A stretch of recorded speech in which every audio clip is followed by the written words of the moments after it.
Hey guys, this is Jeremy Lafrentz with Backstage Entertainment. We're about to get a phone call from Jacoby Shaddix of Papa Roach. He's the lead singer. And we're going to be doing a phone interview with him to talk about their current tour they're on. It's called the Monsters of Annihilation Tour, and they're featuring Papa Roach, Skillet, Trapt, and My Darkest Days. So get set. We're about to hear from him pretty soon.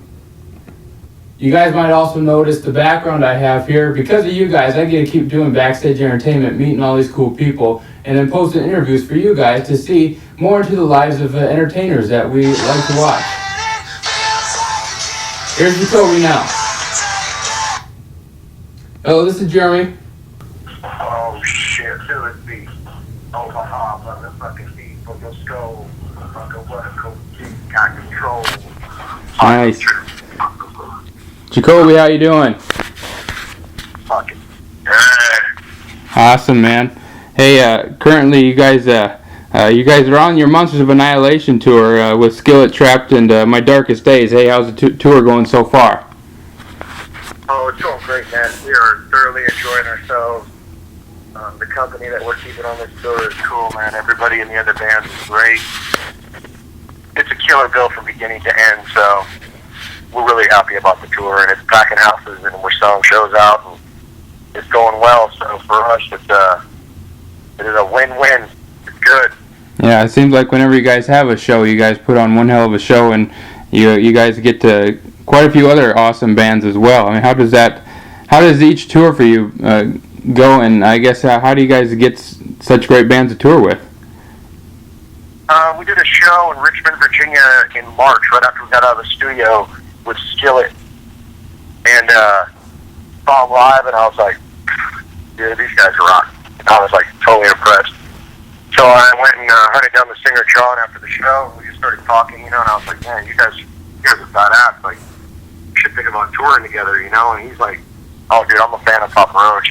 I've been digging their music for a few years now, and so there was just a mutual respect between the bands. So we exchanged numbers, and we were talking about what we were doing in the fall, and they were looking to do something, and we were looking to do something. We were like, well, let's just do a co-headliner. Let's put it together and go out and rip it up. And then when it came time for the other bands, we did a show with My Darkest Days before they were signed in Canada, and I saw them, and I was like, these guys rock. This is before they had a deal. And so when their name came across the table, we were like, let's snatch them up. They got they're rocking. They're fresh. They're new. And Trapt, we've known those guys for years, from back in late 90s days in California. And so we just put this bill together that I think kicks out from beginning to end. I mean, now, about Papa Roach, tell us a little bit about how the band started. I know you guys formed in, I believe it was 93, is that right? Yeah, we started in 1993, and this kid's bored in a dead-end town with nothing to do. Music was our escape, and it took us a while to kind of really get the lineup that was to become Papa Roach.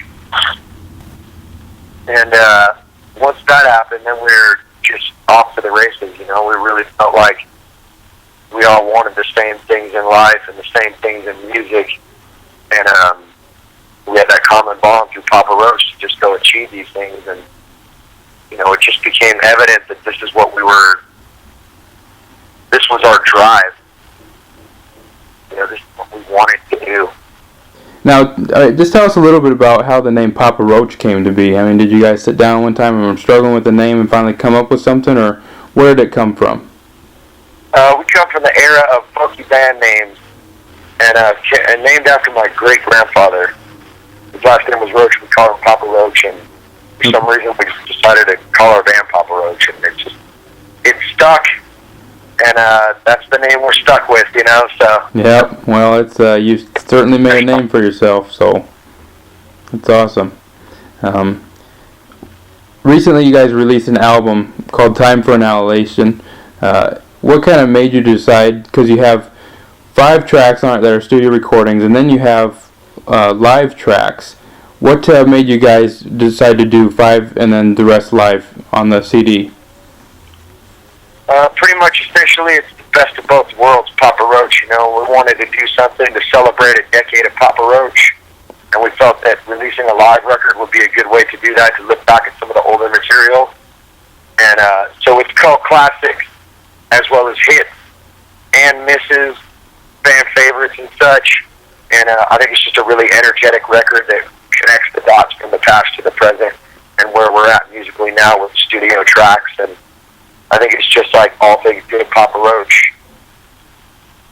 Yeah, good. Now, one of those 5 tracks you have is a hit song out right now, playing on a lot of radio stations. It's Kick in the Teeth. Where did really the lyrics come from for that song? That song is just about, essentially, the theme of what doesn't kill me makes me stronger. You know, my experience throughout my life has been, you know, these slings and arrows get thrown at you, and it really depends on how you deal with those situations and what kind of knowledge you gain from it. You know, what you learn about yourself and what you learn about the world, and how it changes your perception. And for me, it's just like, you can keep on knocking me down, but I'm going to keep getting back up. Exactly. Yeah. And that's the spirit of this band, and the spirit of, I think, me personally. It's just my drive. You know, it's like, I just feel that there's always something to be learned in every trial and tribulation in life. Right. But then, okay. Yeah. Well, then you guys have the music video out for this song "Kick in the Teeth." I mean, it features you guys playing in an alley, cuts away to you walking down the alley, and then you basically get beat up as you're walking down. Every time you get up smiling, though. I guess, what's the meaning behind the song? Like, can't you just discuss there? But in the music video, where did the idea come from? And I mean, is there a real special meaning behind it? pretty much I just wanted to express the lyric visually, and it just felt right to just, I don't know, I'm a bit of a masochist, you know, so, yeah. I don't know, am I a glutton for the punishment? I'm not quite sure yet, you know, but I thought that it would be cool to just get beat down and keep getting up, and get beat down, keep getting up, and just, you know, it just keeps getting worse and worse and worse, and that's actually the theme for all the music videos throughout the course of this record. We have a video for Burn and No Matter What, where the band just gets destroyed in every video. Right, okay. Do you have, I guess, out of your whole career and all the music videos you've done, do you have a favorite one? So far, I would say our video for No Matter What that's going to be coming out here in the next, that's like the third single off this record. Yeah. We already shot videos and they're ready to go. Video for that, I believe, is the one that's like, to me, just the most killer. But I don't want to spoil it for the fans and try to describe it, but our fans will know it when they see it. Yeah. It's got more, if I could put it basic, like, it's got more of a cinematic vibe to it. Okay. And so that's what makes it different and fun for us. Awesome. Now, I know you guys are probably on the road now, and as you guys go from show to show, I mean, you probably have a lot of downtime or whatever, but do you like to throw in your guys' own music to rock out to, or what I guess would be in Jacoby's CD player right now? Right now, in my CD player, I'm listening to The Prodigy, Bass Nectar, Mika Snow, as well as 9 Inch Nails. We got a record player too where we spin the classic vinyl. Nice. So we're listening to The Who and Queen as well. So it's a very diverse group of music. You know, we're listening essentially to our iTunes files and to vinyl. We have a record player in our dressing room every day. Oh, well, that's cool. Yeah, so it's a very diverse group of music that we're listening to. Yeah. The new 30 Seconds to Mars record I really like. Really? Okay. Do you ever, I know you guys listen to yourselves a lot, but do you ever throw in Papa Roach just to get motivated? Whenever we're finishing up a record and before it's released, we always bang Papa Roach. When nobody else has the material that we have, we're banging it. But as soon as it's released, it's out of the CD player and we're playing it live. So there's no point listening to it. Well, exactly. We're performing it, you know, we are it. Yep, exactly. Well, now, The Soilwork is another band we're listening to lately. Swedish metal. Yep. Okay. Now, one of your songs. This is kind of probably quite an honor for you guys, but you guys have your song "To Be Loved" that appeared as the WWE Monday Night Raw theme for it was over 3 years. I kind of know that because I'm a Raw fan myself and really love that song. But how did that experience help with the band's exposure and with the WWE fans? What was that like for you? It was great, man. It helped us make that song a hit. It's a cult classic now amongst our fan base and WWE fans across the world. I really recognized it was a trip is when we played with Iron Maiden in Germany. Mm-hmm. German metalheads love American wrestling. So we opened with that song and the crowd went fucking crazy. And it was because of our song being on WWE. Yep. And so it's given us an opportunity that was huge, and somebody at the network heard the song and just felt that the spirit of the song and the sound and the energy was perfect for the show. And when they asked us, I was like, of course. So we'd love to be able to do that again with a new song. Yeah, exactly. Now, you guys talking about exposure, you guys also have some songs on RockBand. Have you ever played your songs on RockBand and tried your skill level there? Yeah, man, I'll play Time Is Running Out on RockBand, and I'll put it on expert drums and I can play. When you put it on the real basic one, it's like super hard because it's not really like playing drums. Right. But once you're on the expert level, then it's more like actually you're playing. Yeah, exactly. Now, do you have you sang your songs in RockBand too, just to see if you match your own voice? No, I haven't done the vocals yet.